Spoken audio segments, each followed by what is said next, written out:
Solutions may be coming soon to Isla Vista. It is one of the hardest places to find a parking spot in this area. And News Channel reporter John Palmentary joins us live with that. And John, has Isla Vista really run out of places to park? Yeah, we were very lucky to find a place to park to come out here to explain all this to you, because with thousands of people now back here filling all the rooms in the homes and apartments and a lineup of cars like you see behind me on virtually every street, in order to find a place to park, you either have to have a driveway or be very lucky.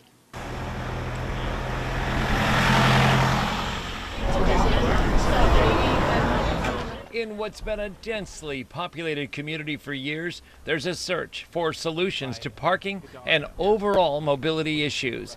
You can see them at every turn. A comprehensive study has just been completed by the Isla Vista Community Services District. We counted cars every month. We talked to thousands of residents. We did demonstration projects of bike improvements. We did it all to test how we can make it better here for people to park and get around Isla Vista and get out of Isla Vista. They found out there's a lot of cars that never get used. They're parked on the street, maybe they're used once a month or less. That's something we always thought was the case, but we got that in the proof of the data counting cars and the data that people told us. One resident said they stack cars in their driveway, but if someone needs to get out, it's quite an effort. We have everyone's spare key right by the doorway to make it easier for the mornings. The recent study covered a lot of ground, and some improvements have begun. Because of some data that's already been collected, the county was able to get a grant to pay for these pedestrian crossing lights like these here on Embarcadero del Mar, which is sometimes a very risky street to walk across. I think as a driver, for sure, I've started to notice the lights and seeing people walking back and forth, which has been very helpful.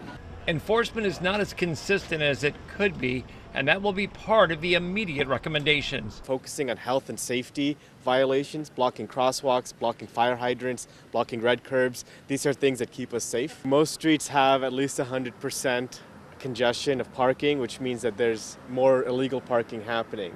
Getting parking close by is a luxury. Most have to walk a distance. Oh, it sucks because you have your computer in your backpack, you have groceries, that. Even without it raining, when you're carrying a bunch of groceries, it's absolute hell.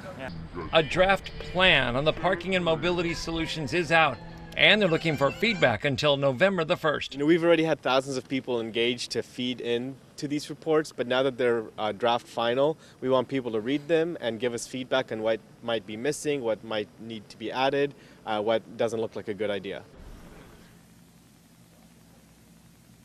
They did a lot of outreach and community meetings and surveys and going up and down the streets and taking data on certain days, such as a Wednesday and a weekend day, so they have the best of both worlds. They even used a drone to go over some buildings, see how many cars were in the parking lot, and a license plate reader on some vehicles, so they can get all this data and see what cars are here, what cars are moving, and what solutions they need to come up with.